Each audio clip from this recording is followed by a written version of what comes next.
మీరు college select చేసుకునేటప్పుడు తీసుకోవాల్సిన జాగ్రత్తలు ఏంటి ఇవి నేను చెప్తానండి. అదేవిధంగా బ్రాంచ్ సెలెక్ట్ చేసుకునేటప్పుడు కూడా మనం తీసుకోవాల్సిన జాగ్రత్తలు ఏంటి. ఆ తర్వాత ఇంజనీరింగ్ స్టూడెంట్ ఒకసారి కాలేజీలోకి ఎంటర్ అయిన తర్వాత వాళ్ళ బిహేవియర్ ఎలా ఉంటుంది, వాళ్ళ క్యారెక్టర్స్ ఎలా మారుతాయి, ఆ టైంలో పేరెంట్స్ తీసుకోవాల్సిన జాగ్రత్తలు ఏంటి.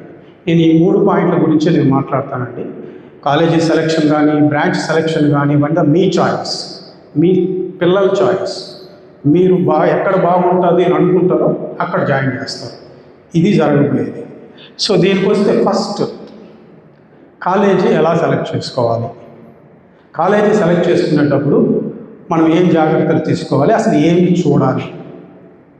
ఇప్పటికే మీకు చాలామందికి ఫోన్లు వచ్చి ఉంటాయి, మా కాలేజీలో చేరండి అని.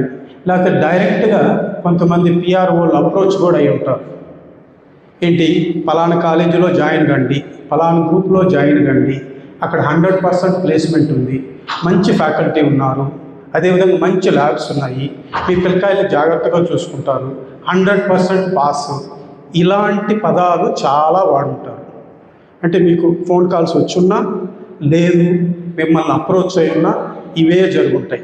ప్రతి కాలేజీ కూడా ఇదే చెప్తుందండి, ఏది కూడా నెగిటివ్గా చెప్పదు. ఎందుకని మా కాలేజీలో సరిగా స్టాఫ్ లేరని ఎవరైనా చెప్తారా? ఎవరు చెప్పరు. మా కాలేజీలో ల్యాబులు లేవని ఎవరైనా చెప్తారా? ఎవరు చెప్పరు. ప్రతి కాలేజీ వాళ్ళ ప్రమోషన్ కోసం అన్నీ కూడా పాజిటివ్సే చెప్తారు, పాజిటివ్గానే చెప్తారు. మరి మన నెల్లూరు కాలేజీలో అరౌండ్ 15 కాలేజెస్ ఉన్నాయి కదా, 15 కాలేజెస్ వాళ్ళు వచ్చి ఇదే కదా చెప్తారు. ప్రతి కాలేజీ వాళ్ళు XYZ అనే కాలేజీలు మనం లెక్కేసుకుంటే 10-15 కాలేజీలు ఉంటే కాలేజీ బాగలేదని ఎవరు చెప్పరు కదా. దానికంటే ఇంకొక అడుగు ముందుకేసి ఫలానా కాలేజీ బాగలేదని కూడా చెప్తారు. మనకి తెలిసింది ఏంటి అంటే, మంచి ముందుకెళ్ళేదానికంటే చెడు 2 అడుగులు ముందుకేస్తూ ఉంటుంది. ఎందుకు కూడా చెప్తాను నేను. మనకి చెడు వినేదానికి ఓపిక ఉంటుంది కానీ మంచి వినేదానికి ఓపిక ఉండదు. చెడుని వినడం ఇష్టం మనం, మంచి కంటే కూడా. మంచి చెప్తే బోర్ వస్తుంది, చెడు చెప్తే హాయిగా ఉంటుంది. ఎందుకంటే పక్కవాడు చెడిపోతున్నాడు అని మనం చెప్పామనుకో, అవునా అని వింటాం. ఇది చేస్తే నువ్వు బాగుపడతావు అన్నావు అనుకో, మాకు తెలిసావా అంటాం. ఇది నేను మీకేదో చెప్తున్నాను కాదు, ఇది సహజంగా ఉండే గుణం, మనిషికి ఉండే గుణం ఇది. సో పోతే ఇప్పుడు నేను మీకు ఇంజనీరింగ్ కాలేజెస్ ఇంతమంది వస్తున్నారు, ఇంతమంది చెప్తున్నారు, ప్రతి ఒక్కరు కూడా మా కాలేజీ బెస్ట్ అని చెప్తున్నారు. అలాంటప్పుడు నేను ఎలా సెలెక్ట్ చేసుకోవాలి కాలేజీని అని అంటే, ఇప్పుడు మీ పిల్లకాయలు కానీ లేకపోతే మీ పిల్ల కానీ పిల్లవాడు కానీ ఎవరైనా ఉండొచ్చు, అమ్మాయి కానీ అబ్బాయి కానీ, ఇంటర్మీడియట్ కంప్లీట్ చేసేసారు, ఎంసెట్ రాసేసారు, ఒక ర్యాంక్ వచ్చింది. ఆ ర్యాంకును బేస్ చేసుకుని నేను కాలేజీ సెలెక్ట్ చేసుకోవాలి. ఇక్కడ 2 ఆప్షన్స్ ఉంటాయి.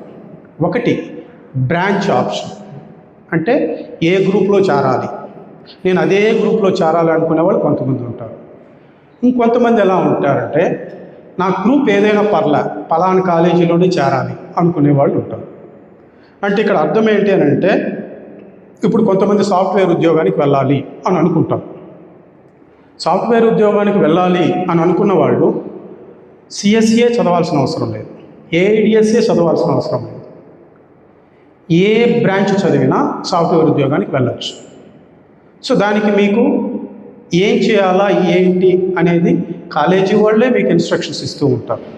కాకపోతే ఇది ఒక అపోహ, ఎందుకంటే మనం ఇది చదివితేనే సాఫ్ట్వేర్ ఉద్యోగం వస్తుంది అని. ఇప్పుడు నన్ను నమ్మాల్సిన అవసరమే లేదు. మీరు ఏ ఫ్యాకల్టీని అడిగినా చెప్తారు, లేదు మీరు ఫ్యాకల్టీని అడగాల్సిన అవసరం లేదు. మీ పిల్లలకి ప్రతి ఒక్కరికి చాట్ ఫోన్ ఉంటుంది. ఇప్పుడు ఆల్రెడీ ఫోన్ కొనిచ్చేసి ఉంటారు మీరు. ఆ ఫోనుల్లో మీకు ChatGPT అని, పర్ప్లెక్సిటీ అని, జెమినీ అని AI టూల్స్ ఉన్నాయి కొన్ని. ఆర్టిఫిషియల్ ఇంటెలిజెన్స్ అంటే మీరు ఏ క్వశ్చన్ అడిగినా దానికి సమాధానం వస్తుంది. కాబట్టి మీరు చేయాల్సింది ఏంటి అని అంటే, నేను ఇన్ఫోసిస్లో ఇన్ఫోసిస్ అనుకోండి ఎగ్జాంపుల్, లేదా విప్రో లేదా TCS ఇలా ఉన్నాయి కదా సాఫ్ట్వేర్ ఉద్యోగాలు. నేను ఈ ఉద్యోగానికి సంపాదించాలి అని అంటే నాకు ఎలిజిబిలిటీ ఏంటి, క్వాలిఫికేషన్స్ ఏంటి అని మీ పిల్లవాడు కానీ పిల్ల కానీ టైప్ చేస్తే దానికి ఆన్సర్ వస్తుంది. నువ్వు ఇది చదవాలి, ఇవి చదవాలి, ఇవి చదువుకుంటే నీకు ఉద్యోగం వస్తుంది అని. దాన్ని బట్టి మనం ఫాలో కావాలి. అంటే నేను ఇది మీకు ఎందుకు చెప్తున్నానంటే, ఒక అపోహ, ఎవరినో చూసి వాడు అలా అంట అని అనుకొని మనం వాళ్ళ వెంబడ పరిగెడుతున్నామే కానీ సో మనకంటూ ఒక ఐడియా స్వతహాగా సో మన పిల్లవాడు ఇలా ఉండాలి, లేకపోతే మన పిల్ల ఇలా ఉండాలి, లేకపోతే పిల్లలైనా సరే నేను ఇలా ఉండాలి అనుకోవటం లేదు. పలానా వాడు అది చేశాడు, నేను అది చేయాలా, పలానా వాడు ఇలా ఉన్నాడు, నేను ఇలా ఉండాలా, పలానా వాడు ఆ డ్రెస్ వేసాడు, నేను ఈ డ్రెస్ వేయాలా. ఈ టైప్లో మనం ఆలోచిస్తున్నాము కానీ స్వతహాగా మన తెలివితేటలేంటి, మనం ఎలా ఉండాలి అని ఎవడు ఆలోచించట్లా.